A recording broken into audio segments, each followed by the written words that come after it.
Hello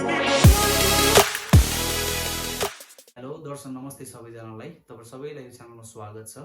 आजको हाम्रो topic रहेको छ वैदेशिक रोजगारी सम्बन्धी। नेपाल एक यस्तो देश हो जसमा दिनहुँ 1500 भन्दा बढी युवाहरू बाहिर जाने गर्छन् कमाउनको लागि, आफ्नो बाध्यताको कारणले गर्दा, आफ्नो फ्यामिली परिवार पाल्नको लागि। तर के 1500 युवामा 1500 जना नै सही ठाउँमा रोजगारी गर्न जान्छन् त, सही ठाउँमा पर्छन् त, कि सबैजना सही सकुशलै काम गरिरहेका हुन्छन् त? ती सबै युवाहरूले मिलेर हाम्रो यो देशलाई धानेका छन्, रेमिटेन्सको रूपमा परिवार पालेका छन्। बाध्यताको कारणले, कोही खुसीको कारणले गएर काम परिश्रम गरेर खाएका छन्। तर त्यति हुँदा पनि हाम्रो विडम्बना के छ भने नेपालमा हामी लाखौँ पैसा तिरेर विदेश जान्छौँ कमाउनको लागि, काम गर्नको लागि। हामी यहाँ पनि लुटिन्छौँ, हामी विदेशमा पनि लुटिन्छौँ, यहाँ लाखौँ तिरेर एजेन्टको हातमा लुटिन्छौँ भने बाहिर रोजगारदाता कम्पनीबाट लुटिन्छौँ होइन। त्यही विषयमा सम्बन्धित रहेर आज हामी यो भिडियोमा सबै कुराहरू डिटेल गर्नेछौँ। के कुरा गर्नेछौँ भन्दाखेरि बाहिर विदेशमा जस्तै खाडी मुलुक लगायत साउदी, दुबई, कतार, ओमान, बहराइनमा हामी नेपाली युवा चाहिँ सधैँ लेबर मात्र भएर जाने होइन। हामी जाँदाखेरि के काममा जाँदा चाहिँ हामीलाई ठिक हुन्छ, के काममा जाँदा चाहिँ हाम्रो जब सेक्योर हुन्छ, हामी राम्रो पोजिसनमा पुग्छौँ, हामी राम्रो कमाइ हुन्छ, हामी नफसौँला भन्ने विषयमा हामी कुरा गर्छौँ। त्यही भएर ढिलो नगरिकन आजको हाम्रो विषय सुरु गरौँ। हामी नेपालीहरूको लागि चाहिँ विदेशमा एकदमै राम्रो जब्स, राम्रो अपर्च्युनिटीहरू छ। तर पनि हामी चाहिँ आफै जान अन्जानमा सचेत नभएर कस्तो ठाउँमा गएर एप्लाई गर्ने, कहाँ गएर एप्लाई गर्ने, कसरी चाहिँ विदेश जाने भनेर ज्ञान नभएको कारणले गर्दा चाहिँ हामी धेरै जसो युवाहरू चाहिँ फस्ने या ठगिने गरेको धेरै पाइएको छ। यो भएको कारणले गर्दाखेरि चाहिँ सबैलाई म के आग्रह गर्छु भने हामी विदेश आफै जानुपर्ने हुन्छ कमाउनको लागि, आफ्नो जरुरत पुरा गर्नको लागि, परिवार पाल्नको लागि। त्यही भएर विदेश जाने सबै युवाहरूलाई चाहिँ म के भन्न चाहन्छु भने एकदम सचेत भएर सही ठाउँमा गएर एप्लाई गर्न म आग्रह गर्दछु। र के गरेर चाहिँ विदेश जाँदाखेरि हामी फस्दैनौँ, हाम्रो पैसा डुब्दैन र हामीले भनेको काम र भनेको दाम कसरी चाहिँ पाउँछौँ भनेर म यो भिडियोको अन्तिममा तपाईँहरूलाई एउटा एपको लिङ्क दिनेछु, जुन यस्तो एप हो जसलाई चाहिँ वैदेशिक रोजगार विभागले चाहिँ आफै सञ्चालन गरेको छ। र त्यसमा चाहिँ तपाईँहरूले जुन पोजिसनमा जान मन लाग्छ, जे काममा तपाईँहरूलाई जान तपाईँ आफू इच्छुक हुनुहुन्छ, जुन देश जान चाहनुहुन्छ, त्यो एपमा चाहिँ तपाईँको सबै डिटेल्सहरू भेटाउनुहुन्छ। जस्तै जब्सहरू भयो, तपाईँको क्लिनरदेखि लिएर, ड्राइभरदेखि लिएर, सुपरभाइजरदेखि लिएर, इन्जिनियर्स, सबै चाहिँ आफ्नो जब्सहरूको चाहिँ त्यहाँ क्याटेगोरी हुन्छ। र तपाईँहरूले त्यो एपलाई इन्स्टल गरेर आफ्नो मोबाइलको प्ले स्टोरबाट इन्स्टल गरेर चाहिँ इजिली तपाईँहरूले घरमा बसेर कुनै पनि मेन पावर नधाइकन, कुनै पनि एजेन्टलाई तपाईँले टच नगरिकन, कुनै पनि एजेन्टको हातमा पासपोर्ट नदिइकन चाहिँ तपाईँहरूले डाइरेक्टली चाहिँ मेन पावर र रोजगारदाता कम्पनीसँग कन्ट्याक्ट गरेर तपाईँले डाइरेक्ट एप्लाई गर्न सक्नुहुन्छ।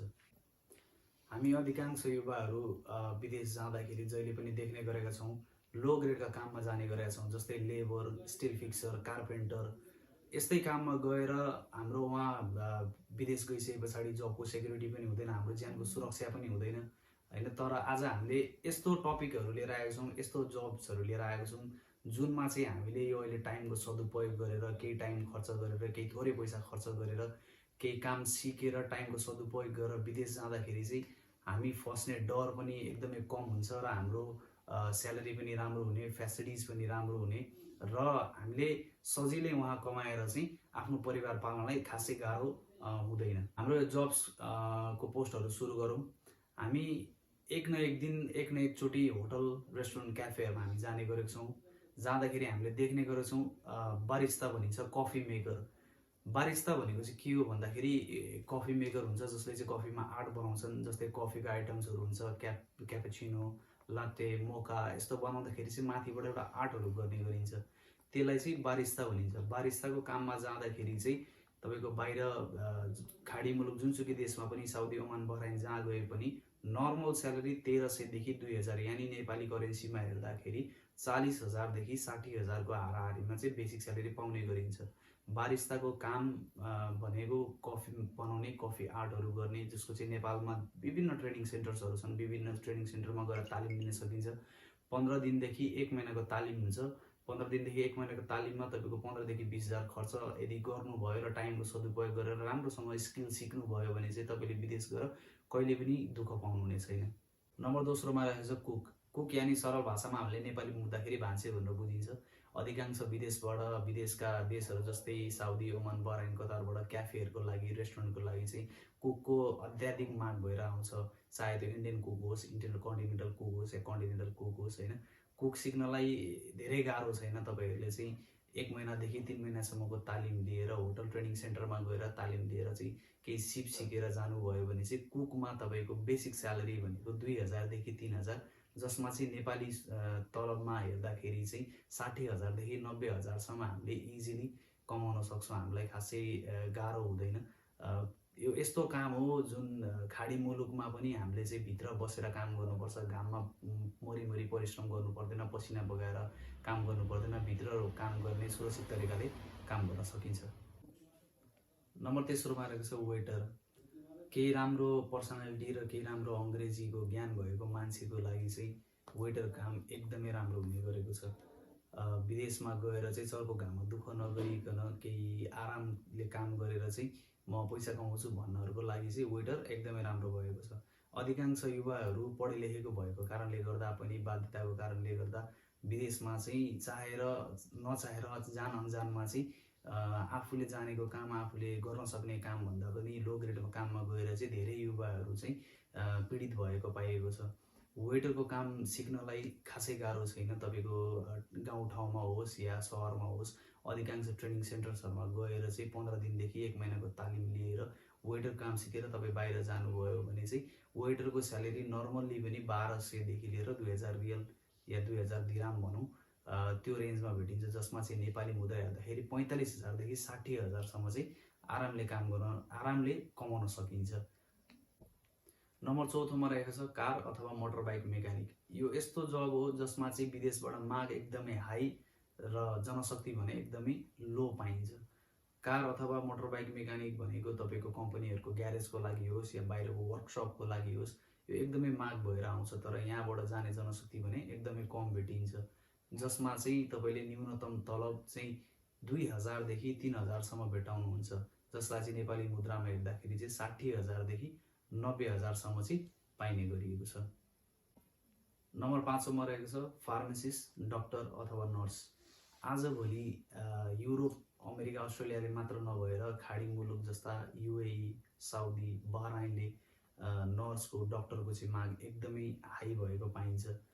नेपाल एक यस्तो देश हो जसले चाहिँ एसियामा चाहिँ नर्स एकदमै हाई मात्रामा उत्पादन गर्छ र नेपालबाट चाहिँ सर्टिफाइड र ट्रेन नर्सहरू अधिकांश चाहिँ विदेश गएको पाइन्छ कमाउनको लागि, जसमा चाहिँ तपाईँले 3,000 भन्दा पनि बढी स्यालेरी पाउने गरेको देखिन्छ, जसलाई चाहिँ नेपाली मुद्रामा हेर्दाखेरि 1 लाख भन्दा माथि स्यालेरी इजिली चाहिँ विदेशको हस्पिटल, क्लिनिक्सहरूमा काम गरेर चाहिँ इजिली कमाउन सकिन्छ। नम्बर 6मा रहेको छ सेल्स बोय अथवा सेल्स गर्ल। सेल्स बोय अथवा सेल्स गर्ल भन्नाले के बुझिन्छ भने बाहिरको कुनै मार्केटमा होस् या सपमा होस्, ग्रोसरीमा होस्, त्यस्तोमा चाहिँ दोकानमा चाहिँ सेल्सको लागि राखिने मान्छे बुझिन्छ। सेल्स गर्ल अथवा सेल्स बोयमा चाहिँ अलिकति पढे लेखेको, पर्सनालिटी राम्रो भएको, हिन्दी इङ्ग्लिस राम्ररी बोल्न, पढ्न र लेख्न सक्ने मान्छेलाई चाहिँ एकदमै सजिलो मानिन्छ। बाहिरको मार्केट जस्तै लुलु हाइपर, पान्डा, क्यारिफोर, अन्सार ग्यालेरी यस्तो मार्केट्सहरूमा चाहिँ सेल्स गर्ल, सेल्स बोयहरूको धेरै नै माग भएको पाइन्छ, जसलाई चाहिँ भित्र इन्डोर काम गर्नुपर्ने, सामानहरू मिलाउने, सामानहरू अर्डर वाइज राख्ने या सेल्स गर्ने, एरेन्ज गर्ने, यस्तो चाहिँ इन्डोर कामहरू सजिलो काममा पनि जान सकिन्छ, जसमा चाहिँ तलब, न्यूनतम तलब पनि 1400 लिएर चाहिँ 2500सम्म भएको पाइन्छ, जसमा चाहिँ नेपालीमा कन्भर्ट गरेर हेर्दाखेरि 45,000 देखि 75,000सम्म चाहिँ इजिली कमाउन सकिन्छ। नम्बर 7मा रहेछ लाइट अथवा हेभी भेहिकल ड्राइभर। ड्राइभर एक यस्तो पेसा हो जसमा चाहिँ विदेशबाट एकदमै हाई डिमान्डमा माग हुने तर जाने मान्छेको सङ्ख्या भने एकदमै कम पाइन्छ। ड्राइभर बाहिरको कम्पनीको लागि होस् या अफिसको लागि होस् या घरको हाउस ड्राइभरको लागि होस्, धेरै नै सङ्ख्यामा माग भएको पाइन्छ।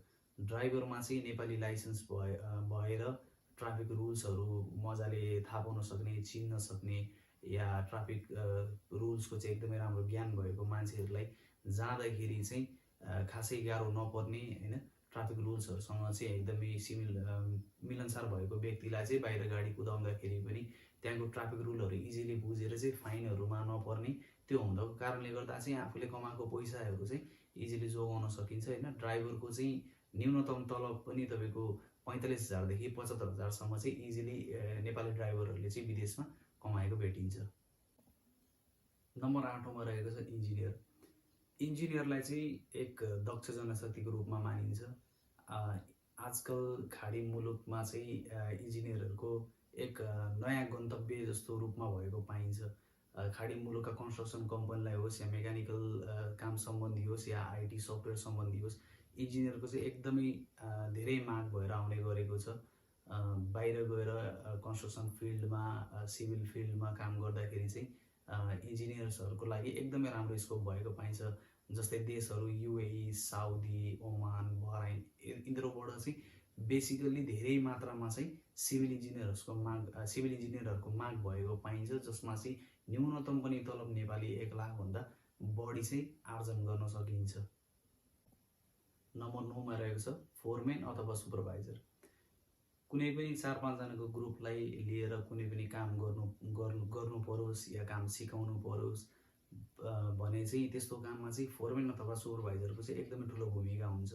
बाहिरको अधिकांश कम्पनीहरूमा चाहे त्यो सिभिल जब्स होस्, चाहे त्यो मेकानिकल जब्स हो, हर फिल्डमा चाहिँ मान्छेलाई काम सिकाउनका लागि चाहिँ फोरम्यान र सुपरभाइजरहरू अपोइन्ट गरेको पाइन्छ, जसमा चाहिँ कम्तीमा पनि +2 देखि ब्याचलर्स पढेका युवाहरू जसको चाहिँ लिडरसिप स्किल राम्रो छ, इङ्ग्लिस र हिन्दी ल्याङ्ग्वेज लेख्न, पढ्न र बुझ्न एकदमै राम्रो सक्ने मान्छेको लागि चाहिँ यो काम एकदमै उपयुक्त मानिन्छ। जसमा चाहिँ तपाईँले कुनै पनि एउटा ग्रुपलाई लिएर कुनै पनि दिएको कामलाई चाहिँ तपाईँले टार्गेटमा पुर्याउनु पर्ने हुन्छ, काम सिकाउनु पर्ने हुन्छ होइन। जसमा चाहिँ तपाईँको न्यूनतम पनि तलब नेपालकोमा हेर्ने करेन्सीमा हेर्ने हो भने 45,000 देखि 1 लाखसम्म चाहिँ बाहिरका रोजगारदाता कम्पनीहरूले दिने गरेको पाइन्छ। नम्बर 10 र अन्तिम जब रहेको छ सेफ्टी अफिसर अथवा सेफ्टी सुपरभाइजर। तपाईँहरूलाई झट्ट सुन्दाखेरि यो जब नयाँ अनौठो सुन्न सक्छ, तर विदेशका हरेक देशमा हरेक कम्पनीहरूमा चाहिँ बिना सेफ्टी अफिसर, बिना सेफ्टी सुपरभाइजर चाहिँ काम गर्न नमिल्ने एउटा कानुन हुन्छ।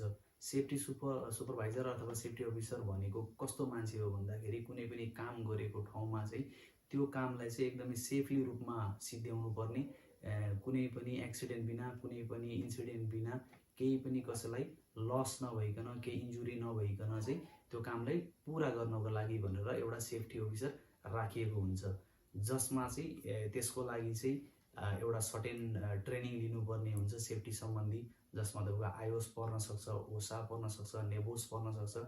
यो ट्रेनिङ चाहिँ गर्नुभयो भने तपाईँहरूले इजिली पनि सेफ्टी अफिसर अथवा सेफ्टी सुपरभाइजरमा तपाईँले एप्लाई गर्न सक्नुहुन्छ, जसको लागि क्राइटेरिया चाहिँ मिनिमम +2 पढेको हुनुपर्ने छ नेपालीहरूको लागि। मिनिमम पनि +2, त्यहाँभन्दा माथि ब्याचलर मास्टर्स भए एकदमै राम्रो। ब्याचलर भयो भने चाहिँ इन्जिनियरिङ फिल्ड हुँदा अझ प्लस पोइन्ट भएको देखिन्छ। तपाईँको ब्याचलर मास्टर्स गरेको युवाले चाहिँ तपाईँको सर्टेन चाहिँ सेफ्टीको ट्रेनिङ लिएर 1 महिना, 2 महिना, 3 महिना अथवा 6 महिनाको डिप्लोमा गरेर चाहिँ सेफ्टीमा जाँदाखेरि चाहिँ यसको चाहिँ तलबको चाहिँ एकदमै राम्रो स्कोप छ। 75,000 देखि चाहिँ 1.5 लाख रुपियाँसम्म चाहिँ सेफ्टी सुपरभाइजर अथवा सेफ्टी अफिसरले चाहिँ इजिली कमाइएको भेटिन्छ।